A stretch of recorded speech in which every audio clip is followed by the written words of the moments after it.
So I'm not going to say things don't tick you off. It's how you handle them and respond to them. Or how, like, there's a reacting and responding is kind of like two different things.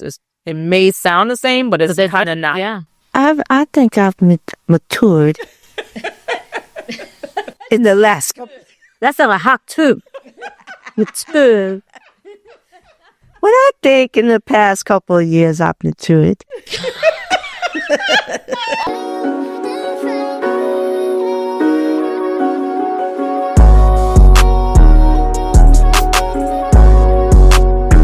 Welcome to another episode of Not Your Average Auntie's podcast, where we keep it raw, real, and relatable. Sharing our opinions and experiences And feelings. Yes. So in this episode today, we are talking about something that is super important, I think, particularly around these days and age when we have social media and just a whole bunch of stuff that we're like just hinges our ability to function sometimes. But allowing people and surroundings and situations control your emotions. And so many people do that. So many people fall victim to that. Yeah. I feel like we may have, talked about touches a little bit. Mm-hmm. And I recall me saying that, you are in control of you. Mm-hmm. You don't have to interact or entertain, I said. Yes. Entertain Mm-hmm. certain people and or things for that matter, or certain surroundings within your control. I'm not oblivious to the fact that sometimes things are outside of your control in terms of how your interactions with some people, in terms of how they may come to you. You have no control over that piece. You have control over the piece of how you respond and acknowledge or not with those people or certain situations. Like, we can't always control our situations or our surroundings either. But I'm a firm believer you are in control of yourself. Yeah. You are only in control of you. And how you let these things impact you is more in your control than you possibly or probably think you are. And I say that because I do talk to some people sometimes, and or I do have friends that share certain things with me, and I'm like, I always tell them, you're in more control than you are not. Like, it's this person calls me at 11, 12 o'clock at night. That's what do not disturb is for. Don't pick up. You don't have to pick up that phone. If you know that this person intentionally it disrupts your sleep, and you don't want that, do not answer your answer. If you have no control of not picking up that phone, put your phone on direct disturb so you don't even have to hear it. Because you know that you don't have enough control to not pick up that phone when that person calls. Especially, listen, if there's an emergency, that's one thing. But if somebody's just calling you and it's setting boundaries about your peace and your space that we talked about also, it's like, do not disturb its answer to that. And like, I tell this person that, and I'm at the point where I'm not telling them anymore because I done told you already. So that's you taking back your control. I taking my control back. I'm not telling you this anymore. Or you come into a situation where, like, you're on the road driving, and this is not at you, Joe, so don't think about it. But you're on the road driving, and this person is either driving way below the speed limit, or there's 2 or 3 other lanes. You're in control of how you're driving. You control how they're driving, right? So I just say people need to understand. It was directed at me, but it's okay. No, it really wasn't. I promise you, it really wasn't. No, and I think you're right. It's so funny that you bring up the driving thing because that situation happened last week. My husband and I were driving in the car. We were driving to go meet you guys. And the person ahead of us just they didn't know what they want to do. And we were in a block. Okay. And we couldn't pass them. They didn't know what they want to do. And there was another person behind us too. So light was green. And you can tell that they may not have known they were looking for something with somebody.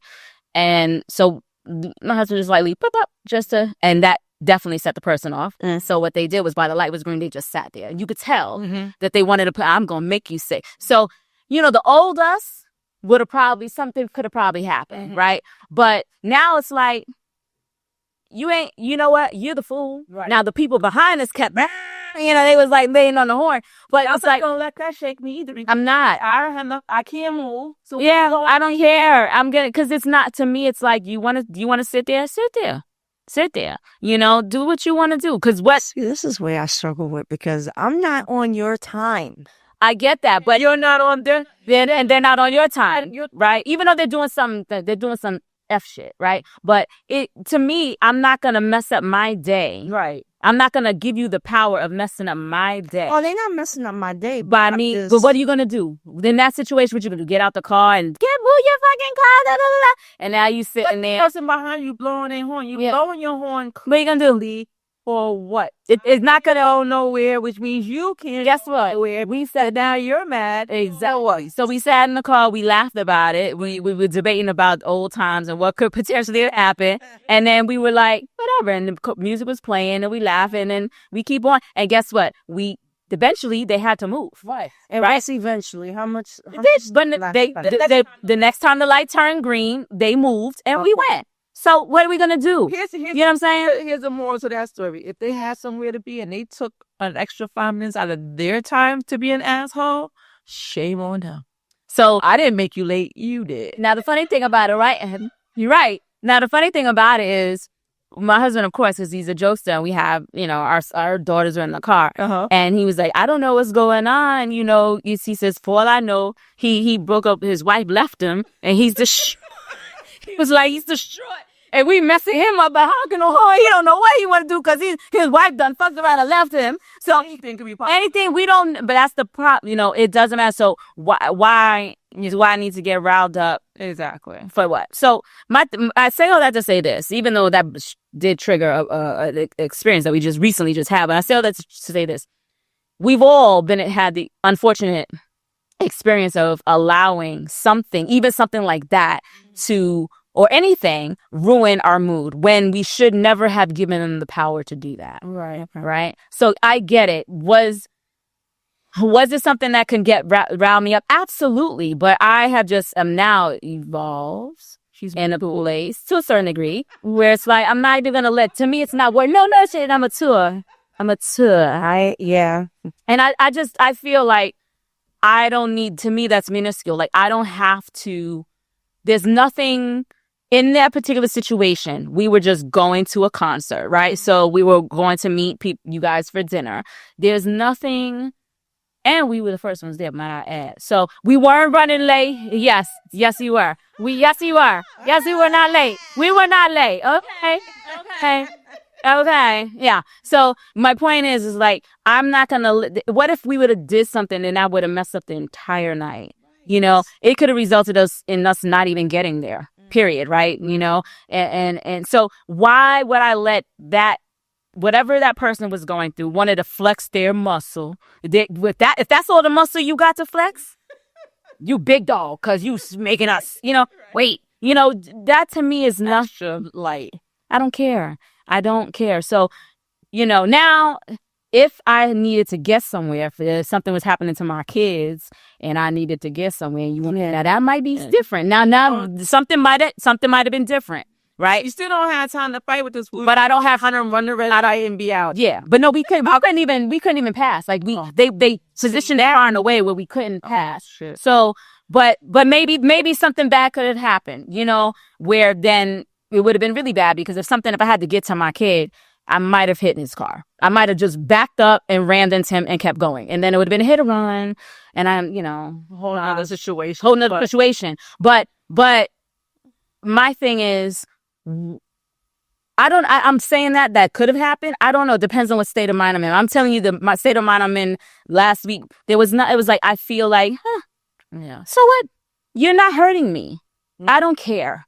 So I try not, again, I'm still a work in progress, but the person I was years ago maybe would have backed up and kept it moving. But now, people are unhinged. You don't know what's going on. They don't know what's going on with me. The same person that does that stupid shit and pulls to the side. What if I would have done, what if I would have had something, I'm crazy and I take out a gun and bust, so you just don't know. So it makes no sense. I've gotten short. I've gotten a lot better. I would have been the person to get out the car. I'm not doing that now because, as you said, people are not. You ain't doing that. Wrapped too tight.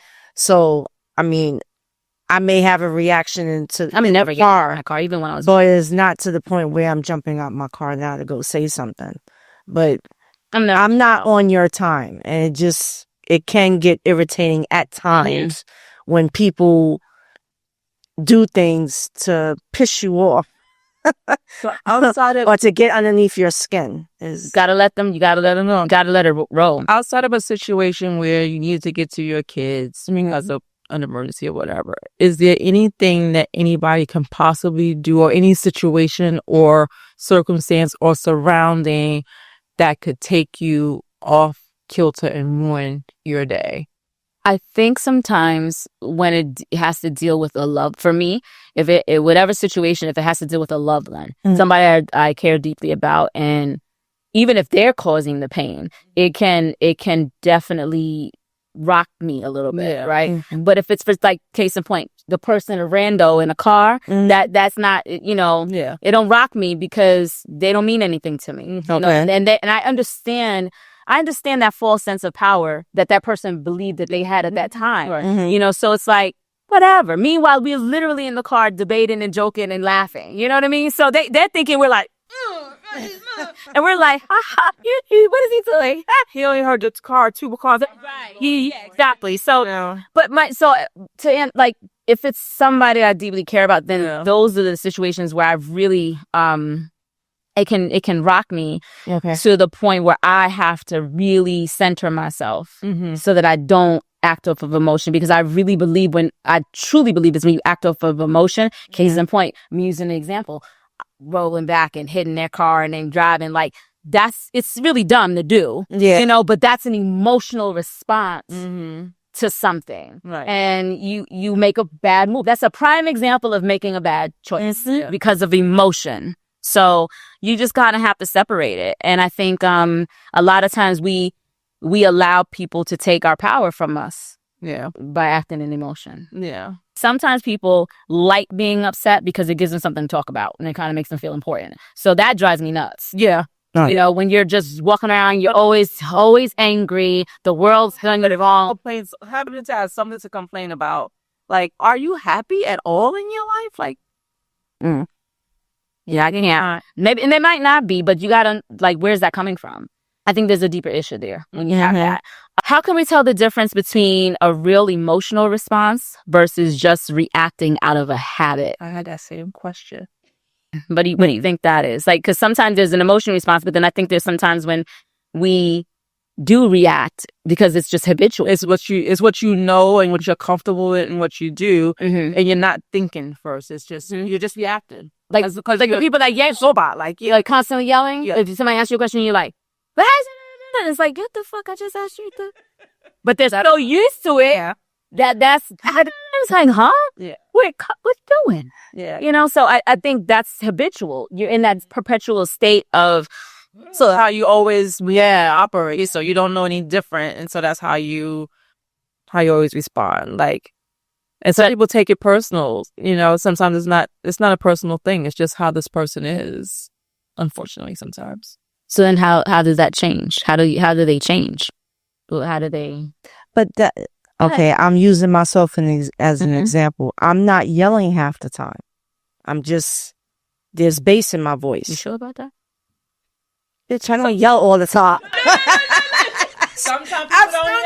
Sometimes people don't hear themselves. I agree with that. It's not yelling all the time. They don't hear their own tone. They don't hear their levels of pitch or when it changes sometimes. Because somebody will say to you, why are you yelling at me? I'm not yelling at you. You were talking at this level, this gentleman, at this octave, and now you up here. Yep. So I perceive you as yelling at me. But you not hearing, I'm not talking about you specifically, I'm just talking about in general. You're not hearing yourself or being self-aware, and that's what it comes down to, not being self-aware. Don't think you're yelling when the person on the receiving end, well, you were talking to me like this a moment ago, and now you're talking to me like this. You're yelling. Yeah. I think they don't realize it. They don't. And I think sometimes when you bring it to their attention. I have a friend that is super passionate. Well, she likes to say, I wasn't yelling, I was just passionate. And I was course correcting, like, bitch, you was yelling. Now, you might be passionate about it, or you may be passionate about what you're saying. But either way, you're yelling. So relax. Can we use our inside voice? Just use our inside voices, right? But also, I come to realize that person, that's how it's out of habit. That is how they communicate. Mm-hmm. Everybody They don't know any better. They don't know. And maybe I don't know. Maybe growing up, they've always been to yell to get their point across. I don't know. And they've been doing it and no one has said anything to them about it. So they don't think that they're doing anything. Or no, people have said it's done it for years. It's hard to get out of it. When you've been doing it for years, you don't realize it, and it's hard for you to get out of it. But because there's times that I'm talking, you guys are saying I'm talking too low, and I'm trying to be mindful of that's different. The pitch in my voice. Like right now, you guys would probably think that I'm yelling, and I'm not yelling. No, this is not yelling. Okay, we've heard, girl. We've seen. Cut it out. Cut it. That's what I'm saying. Cut it out. We've heard you. We know the difference. There's times when you do have a soft, you talk low. But then there are times when, especially if we're in a debate and you want to get your point across, there are times when you will yell. And yes, you don't. But it's not yelling. It's just putting more bass in my voice. No. The difference between bass and between the octaves going higher is a difference. And it's okay. I mean, but I think sometimes you just don't realize. Same with me. My husband will tell me now I know how to control my octaves, right? But then if I'm really into it and I can be like raising, he'd be like, nah, better take it down. He's like, what's happening here? He was like, what? Give me a look like, who? What she using to? And then, but it's a joke, but it's a subliminal, like, you need to let's be respectful, and it'll be each other, because he would never do that to me. Right. Yeah. It's just I'm the wild one, right? So I have to be respectful, and I'm like, you know what? All right, well, I'm still say what I gotta say, See, but it's nice to know that your husband knows that about you, and that he allows you. So it's been so long, exactly, and he allows you to be you. He does, but so you could be you. But there's also the respectful. Yeah. You know what I'm saying? And you're still respectful regardless of, I mean, I know he could clearly tell when you're upset about something. Yes. Versus you just expressing yourself in a little bit more when a higher octave, and the voices get raised or whatever. Yeah. I feel like sometimes conversations, what's being discussed, sometimes how it may trigger an emotional feeling that you will sometimes cause you to raise your voice, or some type of an emotion triggers you to sound differently sometimes, because it happens to me too. Sometimes I'm like, if I'm repeating myself multiple times, I'm like annoyed at probably the third time. So I've never heard you yell. Like you may laugh loud, you may say, but I've never heard you yell. I don't think you've ever seen me argue either. I don't think I've ever seen that. Ain't that some shit? It's been a long time. I've never seen you argue I won't say argue. I've seen her debate. Yeah, she don't. Yeah, and I've never seen you argue. I mostly try to avoid any type of arguing, because I hate it. Yeah, maybe in arguments it just takes away a lot. So I try to avoid them at all costs, whether that's good or bad. Probably not all the time. That's one thing that changed about me, just pivoting a little bit, is that I try to communicate more now. So I don't have to keep things bottled up, which leads to arguments and stuff like that. Because then now I'm trying. I hate to do that. And see, now I'm my opposite.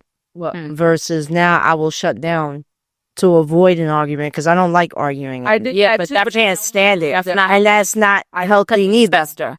Things fester, and then So that plays perfect into my question. Yeah. What role does self-awareness play in emotional control? Now I shut down. But you I pick and choose my battles. But everyone should. I think you should always pick and choose battles. Everything is not worth a fight, right? Yeah, I wasn't thinking like that. But I also think things that are worth having a conversation about and talking about should happen. They don't always have to happen immediately. Right? People think things have to get taken care of right there in that. I don't think that that's always the case, because everybody can't operate that way. I need to sit in some things a little bit. I learned to sit in them a little, not as long as I used to, because sometimes you sit in them too long, it's a moot point at some point. Why are we bringing this up now? We talking about this happened 2 months ago. Why you want to talk about it? No, I'm not. Because it was bothering me. Yeah. So that's why I want to talk about it. Mhm. So I'm just probably exaggerating to that point. But if you don't need to talk, if you can't talk about it that day, talk about it at least the next day. Take a minute, take some time to absorb what's happening and have the conversation. Mhm. I don't think shutting down is the answer. Well, shutting down is me just for the moment, and I'll come back to it. Yeah. When I'm calm. Yeah. No, I agree with that because I feel like I'm not shutting down altogether to the point that I'm just not going to talk about it. Oh, yeah, no. no.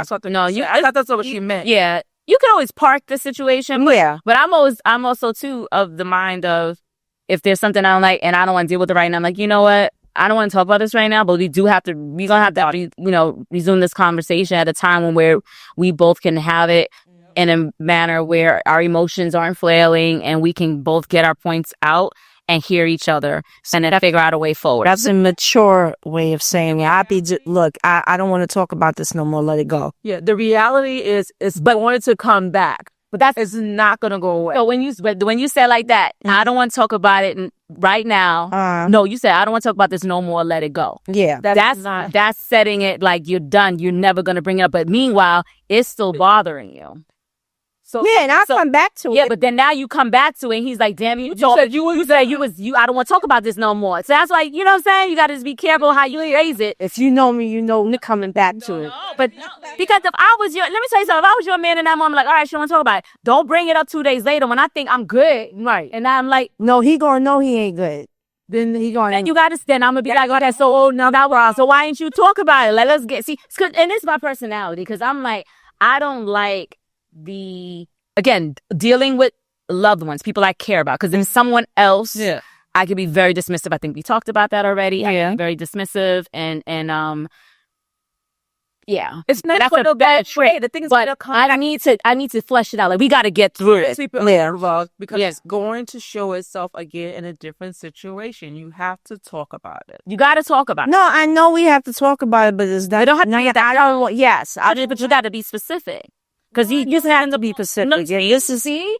Then it's like, no, you do, because by when you saying what you just said, I don't want to talk about it no more. I'm free and clear. I feel like we're done with it. Okay, we're at an impasse. You feel your way, I feel mine. So now you bring it up a day later, or now you moving funny, and I'm like, well, what the hell? Right? Because I thought you don't want to talk about it. We done. Okay, so I can move on and do it, but the reality is it still bothers you. So let's get it on the table. It's like, okay, so now let's talk about why it bothers you, what's going on. Let's hash this out, because we're going to keep moving different and there's going to be friction, and who wants that? Yeah, it's going to just keep piling on. You know what I mean? So you got to get it out. Okay, my reaction on me saying that, it also depends on who I'm dealing with. You guys are a little different. I may want to not talk about it at that moment, but we've had discussions where we hashed it out. So when we said it was done, it was done. That I would like. That's how I would want it amongst But you talking about relationships. Relationships are just somebody who's they're not on that level with me yet. If we're having a discussion or a disagreement and we're going back and forth and I'm repeating myself more than once and you're not getting it and you're not trying to get it, no, I don't want to talk about it no more. Let it go. That person knows me well enough to know that it's going to come back up later on when we've calmed down. Or, depending on how severe the discussion was, I may not bring it up again. It gave me time to cool off. It wasn't worth, or it's not worth me revisiting, and I won't revisit it no more. But I've just gotten to a point, instead of just constantly arguing and going back and forth, if I don't want to talk about something no more, unfortunately, that's just me. That's fine. Moving away from the situation. I may choose some different words just to help you out. You got to help me. I'm saying it. So I'm trying to help you out. Trying to help you out.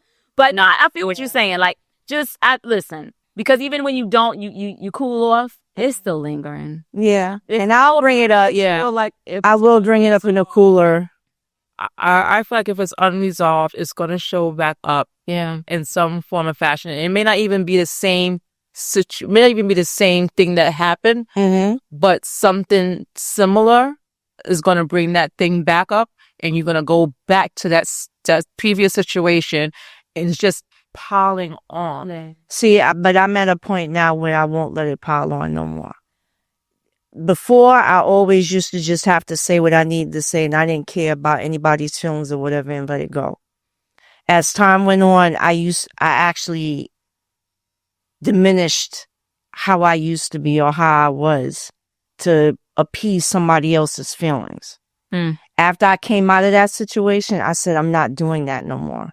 So now I'm real more, I look at what I say before I say it. And if we're getting into a heated debate and it's going nowhere, my mechanism is to just shut down and say, I don't want to talk about it no more. But I will bring it back up because I don't want it to fester and linger. But I guess the thing is, I guess it's the way that I'm doing the way it. It is confusing. Yeah, I guess to the other. If I was the opposite person, and I understand going back and forth, and nothing's getting resolved. Everybody needs to take a beat and come back to it. But when you say, I don't want to talk about this no more, I'm done. I didn't say I was done. I just said I don't want to talk about it no more. Let it go. That's usually. But I don't want to talk about it no more. Let it go. Let it go. So to me, it's done. Says done. Okay. And I'm not planning on ever having this conversation with you again. Okay. As you said, let it go. Yeah. So I think it's creates some confusion that if you tell me let it go, so I walk away saying, like, in my mind, I know the way I think. In my mind, I'm gonna be like, we ain't resolved this shit. That's the way I think. But to a person who probably don't think that way, if you say let it go and then you come back to me a week later and we talking about something you said, I'm not waiting. Or the 2 days later, whatever. You come back, whenever you come back and you come back to me and start talking about this and you said let it go, the first thing I'm going to say to you, didn't you say let it go? So that's why I'm saying I choose the word differently. Yeah. So let's hold off on this. Yeah. Listen, me out sometimes, you know, even when my husband and I were having like different debates, right? And we do have disagreements, I'm like, I'm so sarcastic. And so is he, which just doesn't make for a good scenario. And we know each other. So, and sometimes that breaks it up. We start laughing. I'm like, oh my God, you're such a bore. Let's not talk about this anymore. You know, like, let's just wait. And I'm like, this is not working. And he will laugh and he'll be like, we're not. And then we know we're going to have to revisit it. But we're both not in a mind space where it can potentially escalate. So let's just leave it. Wall, right? You're hitting a brick wall. Why do that? That's park it and we can revisit it at a later date. Or sometimes you're just having a fucking bad day and it's like, I don't want to deal. We both say that. Yeah. Honey, babe, not right now, man. Not respect that. Like if they say not right now, I think people tend to push something. Yeah, I'm saying that's set your boundaries. Person said, yeah, I don't do this right now, so you gotta respect that. Sometimes that'd be grinding me up when he say that too, because I'd be ready. But I can't. Now I gotta hold it up now, so I gotta respect. He's just like, not right now. So I'm like, you know what? Okay. Because when I say it, I want him to honor that as well. So I'm like, all right, fine. I'll leave it alone. I just gotta choose better words. I understood your point. Yeah. But at the moment that I'm saying it, I really don't give two shits about the person's feelings. So then that's that tells you right then and there. I'm does deal with them, right? You do it. Right there, address it. You don't care. Done. Be going by. What are your ways of managing difficult emotions or difficult, I guess, people that trigger your? So it depends on the setting, right? So if, like, for example, if it's a work setting, that can be pretty challenging. Because if I'm in a work environment, I'm dealing, I've had this too, where I had to deal with some pretty difficult individuals. And, I can't just say, you're dumb. I can't say that, right? Let's be clear. I can say what I want, but I would have to be able to just understand what the ramifications of that is. So I don't say those things, right? So I think that's when it becomes a little more challenging because it affects the financials, right? So you have to deal with them. You may have to work with them, but you have to I try to come to a point where we can figure out how we can get through this project. Let's just keep it focused on the project. Keep it very professional. Don't give them a reason for them to do, even though sometimes you may not give them any reason, but they're still like nitpicking. And you get through it, sometimes you may have to meditate, do your exercise, and do everything outside of work to help you get, because you know you're dealing with that person that's going to ruffle your feathers, and do use other vices that can help you to navigate that situation to get past it. Now, that's work related. But if it's like a personal relationship, same thing. Like, you can possibly have a better conversation with them. But some people just stick to their guns and they don't receive what you're giving them. Mm-hmm. And you just have to read the tea leaves and understand, like, they're never going to get it. So then as I said this before a million times, I start to put people in compartments in my life because I am at a point I need to protect my peace at all costs. Mm-hmm. At all costs. So I feel like someone if they're on a different vibration than I am on, and I'm trying to vibrate higher, I have to let them go. And doesn't mean we don't hang out, doesn't mean we don't, whatever, but it's in pockets because I cannot allow myself to be taken down to their level. I can't. And I've been dealing with something similar, where something comes across my inbox at work and I'm like, I'll huff and puff for a second because like it ticked me off. But then I had to go and think about how I'm going to respond to this thing because I had to respond. I was in a situation where I had to respond. So it was like I had reached out to follow up on something and the response came back, well, you are aware so-and-so took place. And I'm like, I am. But something came across my inbox that triggered a follow-up here. So did I get a copy on a message or a chain of emails related to this thing that I was never included on? So there was a lot of assumptions. Right.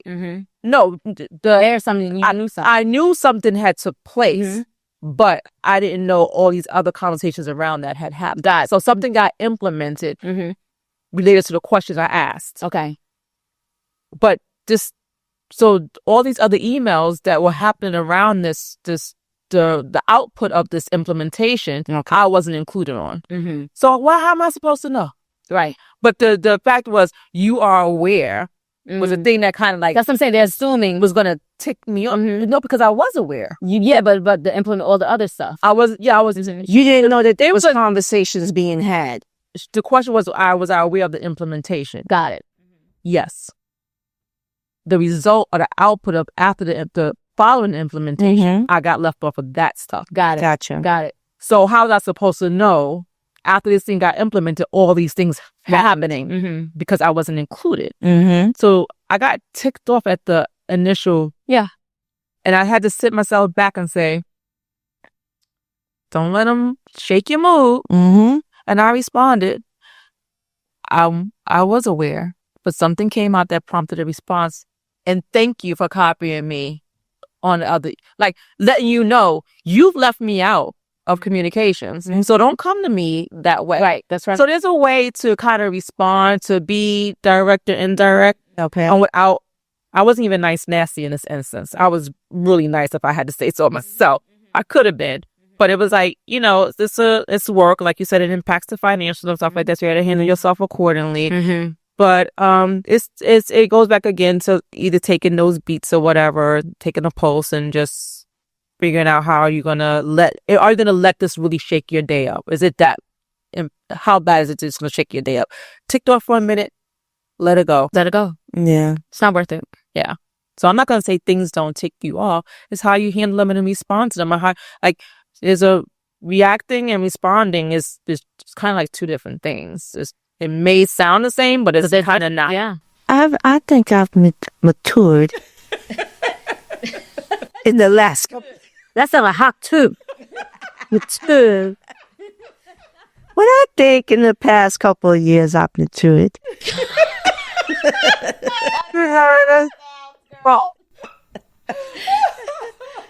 I'm finding a lot better. No, but sure. Yeah, I think. Listen, managing one's emotions, that is forever a challenge. It can be a challenge for a lot of us. It's daily practice. It's daily practice because we will all be, anything could tick you over. Look at the media, look at the news. Anything can rile you up. So it's a matter of protecting your peace, blocking out the noise, trying to just really center yourself and really be self-aware. So when you do have to respond.